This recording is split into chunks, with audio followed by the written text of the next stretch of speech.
ভালোবাসা সীমাহীন।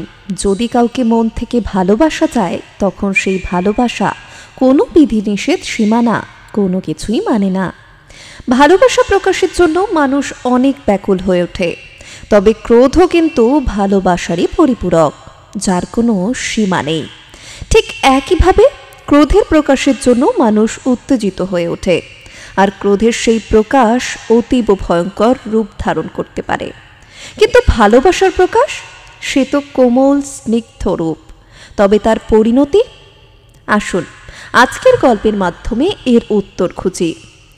এক লোক তার ব্র্যান্ড নিউ গাড়িটি পরিষ্কার করছিলেন, আর এই সময় তার 6 বছরের মেয়ে পাথর হাতে গাড়িটির কাছে যায় এবং গাড়ির একপাশে পাথর দিয়ে আঁচড়িয়ে কিছু লেখে।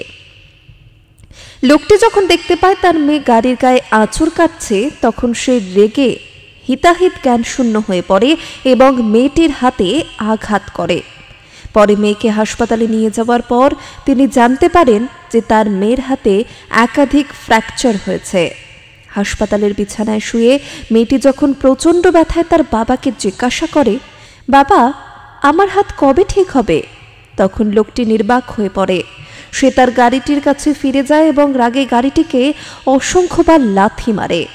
সে তার মেয়েকে কতটা নিষ্ঠুরভাবে আঘাত করেছে তা ভেবে সে অত্যন্ত কষ্ট পায় এবং গাড়িটির সামনেই মাটিতে বসে পড়ে।